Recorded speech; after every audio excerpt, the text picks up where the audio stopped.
Welcome to the Impact Room, a business, CX and leadership podcast brought to you by the team at Douglas Jackson.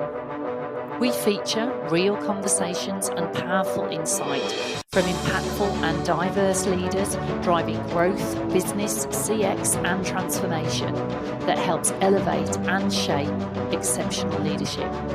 So let's dive into our next episode, and please don't forget to like, subscribe or share if you like this content. Thank you. So hello, today in the Impact Room, I'm joined by Hannah Awonuga, a trusted advisor to leaders who don't just want to talk about inclusion, but want to build organisations that actually work better because of it. An award-winning leadership consultant and LinkedIn top voice, Hannah works at the intersection of leadership, culture and systems, particularly with high-growth businesses where getting this wrong has real impact and consequences. Hannah, I'm so pleased to have the chance to learn more from you in this setting. How are you? I am really well, Michelle. I am so glad to be here. Thank you so much for having me. Thank you. Let's get started then. So Hannah, you've spoken recently about how conversations are shifting from inclusion as a standalone topic to those broader discussions around leadership culture and how organisations actually operate. So what would you say has changed in the last couple of years, and why do you think this shift is happening now? So look, I think there's a few things at play here. We cannot ignore the current political landscape that we are in, right? And, you know, for many of us who have been doing inclusion for a few years, we have seen variations of this type of thing where there's a backlash or where there is a leaning to one particular group. So maybe it's the Me Too movement, or maybe it's the Black Lives Matter. And in this case, we are seeing almost like this regression of DEI. And that, I do think that is, you know, the loudest voices get noticed, right? And so we can't ignore that, you know, the current political climate over in the US is not having an impact. It is having a huge impact.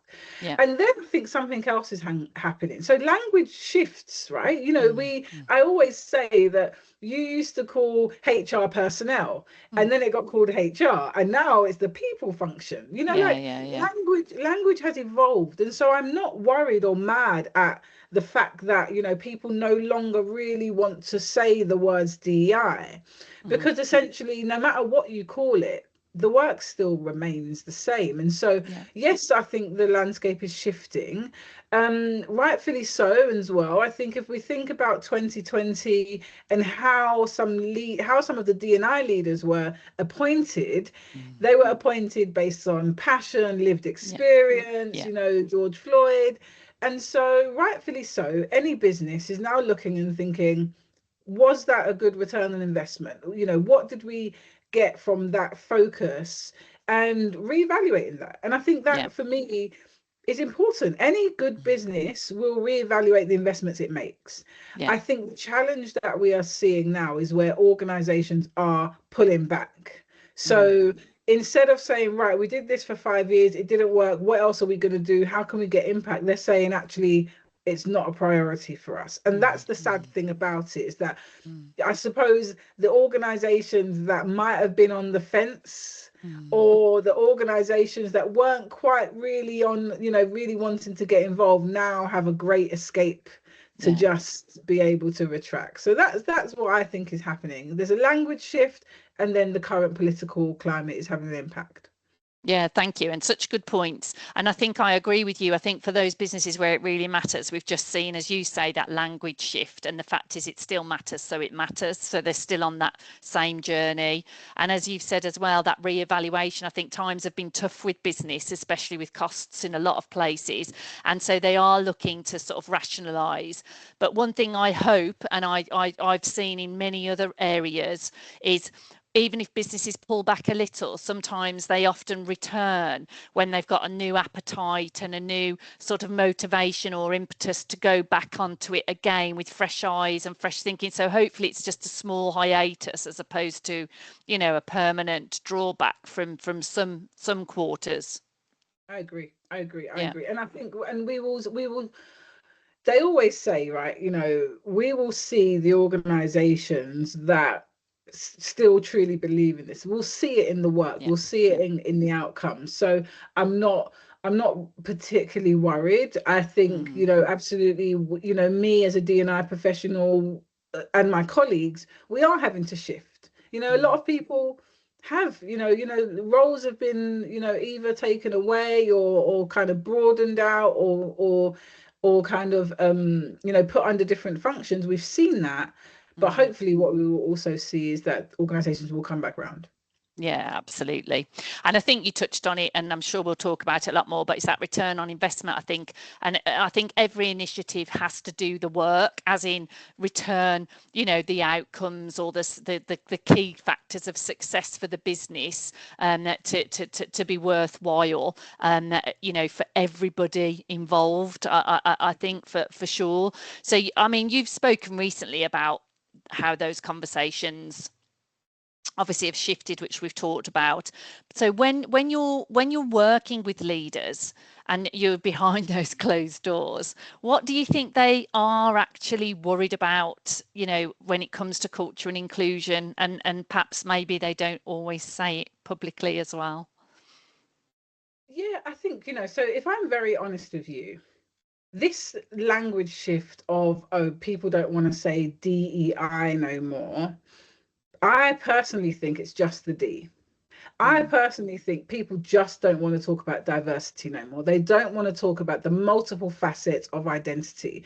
And although that is a huge shame, it doesn't mean that you still can't have a really quality conversation about inclusion. So when I'm speaking to leaders, and I do a lot of board work at the moment, it's been really, really amazing to work with some organizations at board level and executive level, where they're saying, Hannah, we know we want to do something, but we don't want to just continue to do what everyone else is doing and focus on gender and focus on race. We actually want to embed it into our systems.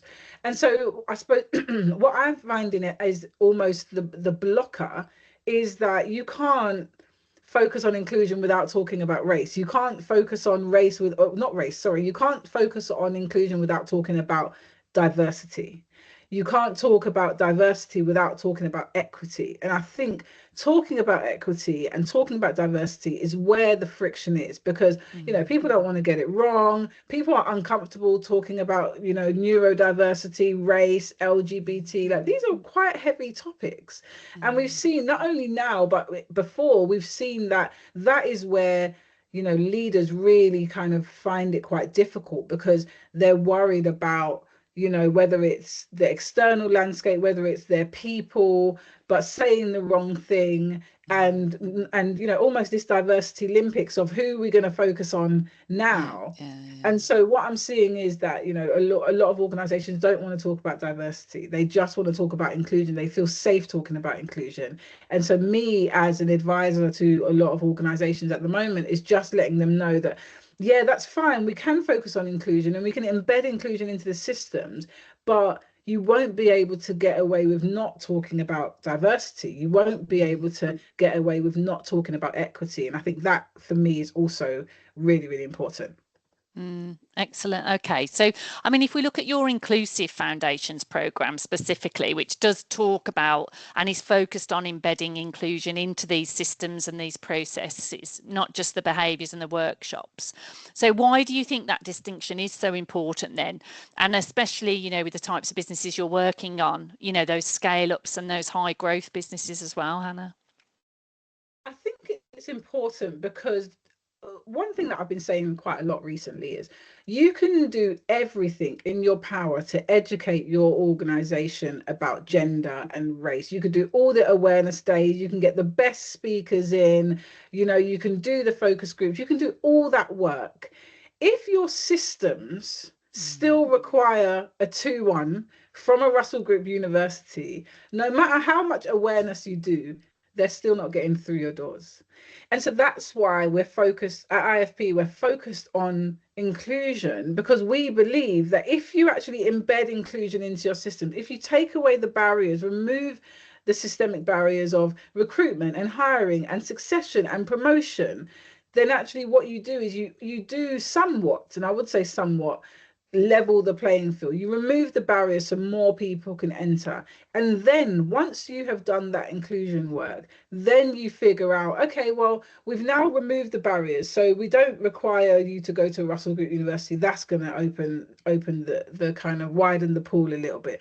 And, you know, we want to hire you based on skills. So we're going to do skills-based hiring. That's going to widen the pool. But it won't eradicate the experiences of Black and ethnically diverse people or people from a low socioeconomic background, but it is a starting block. And so that's why today, you know, in my business, we don't talk about race, gender, we don't talk about any of the facets. All we talk about is let's help you embed inclusion across the colleague life cycle and across your business strategy. And then in the hopes that after a few, you know, after a few months of working with us, we get the foundation built, then we can focus on actually, well, what are the specific barriers that some of your people are experiencing? Yeah, I think that's such a good point, because as you said, I think a lot of the time, especially in scale ups, and I'm sure you know, you may have seen this, it'd be interesting to get your thoughts, but they don't always start with all the pieces, do they? And then as the business is successful, fingers crossed, and scaling, and they've got everything coming at them, and then all of a sudden they have to start putting these sort of pillars in, don't they? And they're always doing it on the hoof, or after the fact. But it seems like the work that you're doing obviously helps them have it there from a foundational level, and then as it grows, it automatically has this embedded, doesn't it? Which makes it so much easier, I think. Yeah, and that is the whole premise of IFP, is that Yeah. actually we are hoping that we will be working with the future FTSE 100s, the future FTSE 250s. And so as they build and grow, they've gone from 50 staff to 100 staff to 200 staff. They embed inclusion into their systems. Now, we recognize that a lot of them organizations won't have a head of DEI. They might not even have a head of culture or a head of talent. They usually have small HR teams and rely on the HR teams to embed some type of culture and inclusion. And so the model that we have, which is the three pathways, the foundation pathway, the committed pathway, and the exemplar pathway, is a 3-month, 6-month, or 9-month pathway. And so what that does is it almost takes away the need for a head of DEI and says, look, we will come and work with you for 3 months and help you embed in your systems and develop your leaders, or 6 months or 9 months. And so, you know, from a cost saving perspective, we've worked out that we could actually save, you know, thousands on a full-time headcount, or you know, when it comes to inclusion, but really add the value at, you know, at a fraction of a cost. So that's really where we've been supporting organizations where they don't have the capability in-house. We really say that we help you embed it into your systems, and then also upskill your people so that when we step away, you've still got the capability in your business. And I think that is also really, really important. Yeah, very much so. Because I think another thing that you've sort of, well, we've touched on really, I think a lot of businesses, and I don't know whether you've seen, businesses are generally very good at attracting, certainly at a lower level, a diverse workforce, you know, from a variety, looking at all the various elements, but we're not, it doesn't seem they're able to retain these people and keep them, you know, for the longer term. And so all that investment that goes into individuals joining businesses, it's being lost in sort of attrition, and sort of especially at that middle and then that senior management. So we're just not getting the people for the diversity of thought and the diversity and inclusion that we need at a sort of later stage, are we? No, we're not. And I think that there's a few reasons to that, right? So there is something really important about making sure that you have a good pipeline. So I see a lot of organizations who have great graduate programs, who, you know, great internships, like they've really done. And we've had, I would say, last 20, 30 years, we've done a lot around the apprenticeship levy. We've done a lot to bring in talent. But actually, the sticking point is that middle management, right? That frozen, you know, what do they call it? The frozen middle, where what happens is you've got a great diversity at the bottom, but then to actually start to progress them, is where the challenges are. And, you know, to be honest, a lot of that lies with leadership. It lies with the infrastructure in the organization. What is the promotion process? How do you remove ambiguity? How do you ensure that people feel like they feel valued and respected and supported to progress? But then also the work that you need to do with leaders to get them to understand exactly how people should progress is also really important. I don't ever want to take that away, that, you know, the board and the exec team, they are not the hiring managers. Right, for the majority of the roles, they are not the hiring managers. And so, you know, I told you earlier that I'm writing a book, The Illusion of Inclusion. I talk about the thawing the frozen middle, because actually they are the kind of gatekeepers and the people that can unlock that progression process. So you've got to get the infrastructure right, and then you've got to work on the leaders. Because if you don't work on leadership, what will happen is you could do all this work to build the talent, development programs, everything, and then the hiring manager will still say they don't fit, or they're not ready yet. They haven't got the polish. They haven't got the gravitas. And actually that is all subjective. And so, that for me, it's get the infrastructure right, remove the barriers, and then work on the middle leaderships to really help drive that. Yeah, that's such a good point. I wrote about that last year from a ladies who launch podcast, and it was another, I'm sure her name was Hannah, it escapes me now, but she was ex-Google, ex-Condé Nast. She was, I think, the first black editor-in-chief of Vogue, or I can't remember her surname. It's trying to drive me mad. But she taught... Vanessa Kangori. Oh, Vanessa, yes, well done. Why did I say Hannah? Anyway, so but she was talking about that problem, not from a diversity perspective, but from that middle management, and they are the blockers in so many areas for real culture, any sort of growth, change, transformation. So it's such a good point that you make there, and where we really need to focus. So, I mean, what I really liked, and obviously I'm interested in, is you working with these 100 to 500 employee phase organizations. And I think, you know, as we've talked about, where the cracks really start to show is in that growth and scale sometimes. So what do you think breaks first when inclusion and culture, they're not designed properly at that stage, Hannah? It's such a great question. For me, I think what happens is organizations firstly go to campaigns, awareness, you know, people, ERGs, and they are really important, but I think it's a distraction for the real work. I think so, you know, for these organizations, it feels easy to, you know, maybe set up an inclusion group, or, you know, do International Women's Day or Black History Month or Pride. And these things are important. But the real work is who is getting hired, who is getting fired, who is getting promoted, who's getting developed. Like, they are the real questions. And I think what I'm doing at board level is asking the leaders, who is asking these questions? So who out of you all in this board is asking, who are we hiring into this business? Who are we firing? Let's look at the data. What does the data tell us about our progression processes? Who are our successors, and what do they look like, and where do they come from? Like, they are the type of questions that, you know, if you are a scale-up organization, you don't have a lot of resource, right? You are growing, money is tight, you're probably, you know, raising capital, raising funds for your business. And so you don't have a lot of money to go out and do all these things. And so that is why for us at IFP, we see our investment as a core business strategy, because what we're saying is we actually want to help your leaders become inclusive leaders. And, you know, it's not you can't assume that just because you are a leader, you are now an inclusive leader. That is an assumption that many people make that is actually incorrect. You need to have certain skills to be an inclusive leader, because you have to have empathy, compassion. You also have to recognize your own bias. There needs to be a level of self-awareness. And then also you need to have the ability to match kind of inclusion and equity with business strategy. And that, for me, is almost the missing link. So I suppose it's just not linking it to business, not linking it to business strategy. You know, every single business in either December at the end of the year, or after the when the financial year starts, goes into business planning.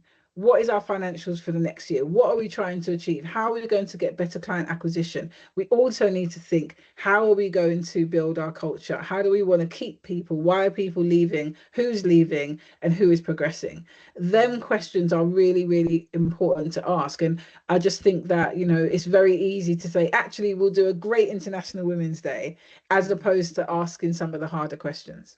Yeah, it's a good point. And I think it's how businesses sort of get these things on the balance sheet, isn't it? It's like, how does it become a P&L metric that's being, because if it were that, it would be in every single thread of the business. It would be, and it's how we get these what are considered, I think, nice to have initiatives, and then must have, because there is that profitable or value attached to it that the business sees and understands, so that it then therefore creates more toward it. It's so hard though, isn't it? Like I've been back and forth with myself on whether you can put a P&L value on inclusion and culture. Now, some people, like, we've all seen the reports around, your organization will be 35% more profitable. We've all seen that. And like, we're now probably 10 years in and people are asking, okay, well, where's the 35% value, right? So we have to be careful about trying to put metrics on this. But there is, you can look at attrition, you can look at promotion processes, you can look at your pay gap. So there are metrics that you can look at that can indicate whether you are doing a better job at driving inclusion, culture and representation in your business. It's just hard to put a financial value on it, and I think when you do that, you fall into the trap very quickly of saying, well, it's not working, there's no financial value, so it's not working, when actually intrinsically the value comes from the quality of people you have in your organization, the quality of your offering.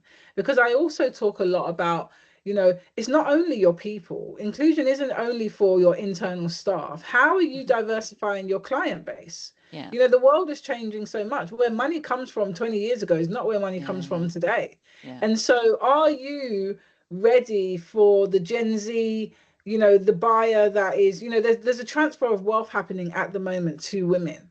Is your business ready to deal with female buyers, investors, female business owners, female entrepreneurs, Black and ethnically diverse entrepreneurs? This is all happening in real life, real time. And so, I just don't think it's something that can be ignored. You have to link it to not only commercial value, but business value, business strategy and people strategy. Absolutely. And even, you talk about, when we do look at the commercial value as well, the talent landscape.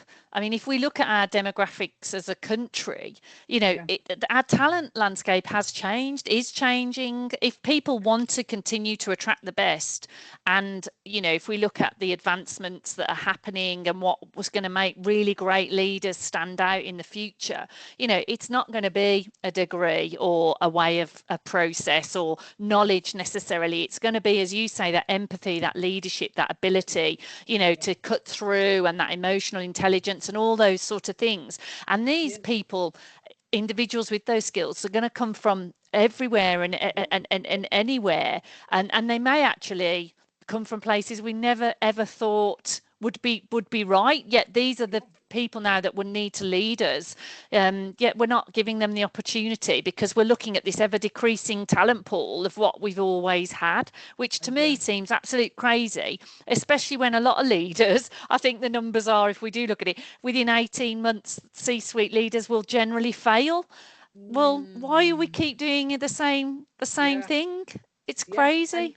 And also, when you think about, we can't have a conversation without talking about AI, right? But when you think about the introduction to AI, and you think about automation, and a lot of organizations really trying to utilize AI to kind of, make their organizations better, that means that the human interaction is going to be more important than ever. And so being able to support a diverse range of people as a leader is going to be critical. That compassion, that empathy, that care, the ability to think critically, the ability to bring people together. That to me is all what inclusion is trying to do, because you can't say that you're going to enter the world of work and deal with one person. That isn't going to happen. You will have an encounter with many different people. The world is becoming so diverse. And so for me, that's a really big one. Absolutely.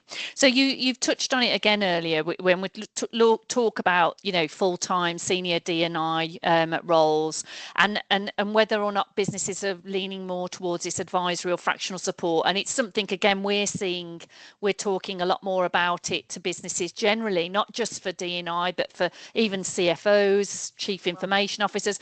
I think again, I'd be interested to hear your thoughts from what you're seeing. Do you think this is a step backwards, or actually it's a more realistic grown-up approach to a challenge and opportunity a business might have? I think we're living in this gig economy now, Yeah. right? We're moving into this space where people don't want things for long periods of time. They want a bit of this and they want a bit of that. And that's what I saw. So I started to see early on, and particularly we saw in the US, with all of them jobs that have been lost. Particularly for Black women, in the US, they said 300,000 Black women were made redundant last year. Like there's this real kind of shift in the workplace and how people work and how people see talent. And so what I'm seeing is this new world of actually people are wanting to do fractional. And it's not only from an employer's perspective. I think from an individual perspective, people are wanting to see and do work very differently. So now, that this idea of staying in one job, I was in the bank for 17 years. My Gen Z son cannot fathom that I was in one place for 17 years. And so now, now in my business, I'm able to speak to 5 or 6 businesses at once. And then with the faculty able to support them all.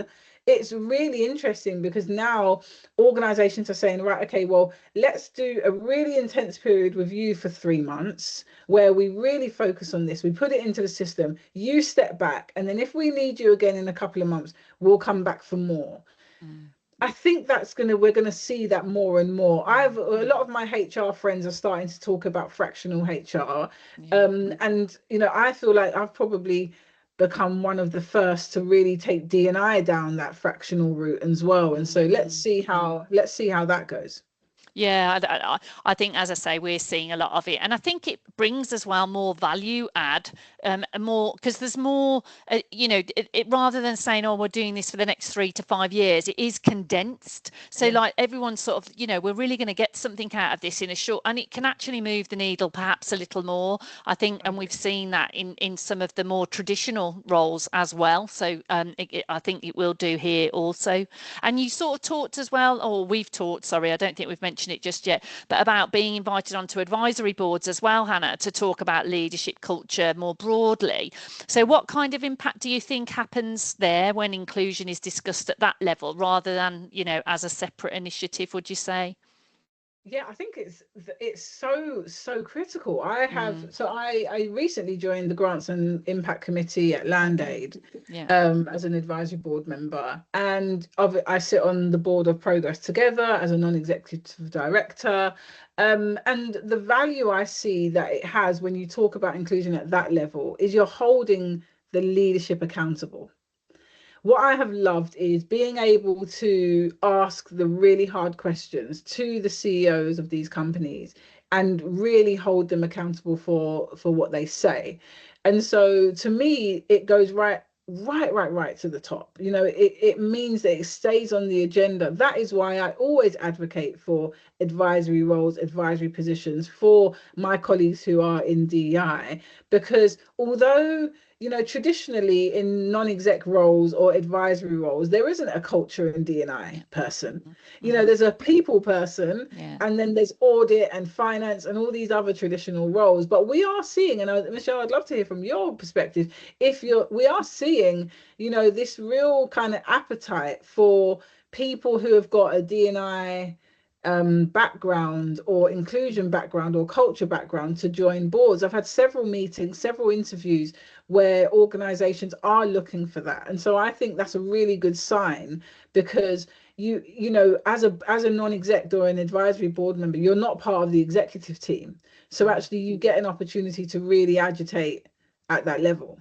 Yeah, and I agree. And, you know, if you look at what we at Douglas Jackson do, we're not a traditional NED type business provider, because, as you say, traditionally the tax, compliance, audit, risk, whereas we have seen a big shift, you know, to this diversity of thought and people businesses wanting to bring different individuals onto their boards. And I think, you know, when we talk about gender equity, and there was a lot said, wasn't there, that we'd failed the female sort of movement because we didn't actually see the directors actually on business like excos. They were all in a NED capacity when we were hitting the numbers. But I thought, you know, whilst I agree to some point, I thought actually it's still a good thing, because now we have got more of these individuals in the boardroom and, you know, in a non-exec director. And so eventually it will start to influence and it will start to change. And as you say, it's at that level. So I'm not necessarily think it's as bad as what some sort of make out as well. Yeah. So Michelle, the biggest failure is that when we looked at gender, we only looked at white women. That is the biggest failure, because even as we look around, the progress that has been made, it is, you know, significantly white women in them board roles. So the real failure is that actually we have failed to look at gender from an intersectional lens, as opposed to just looking at it as singular.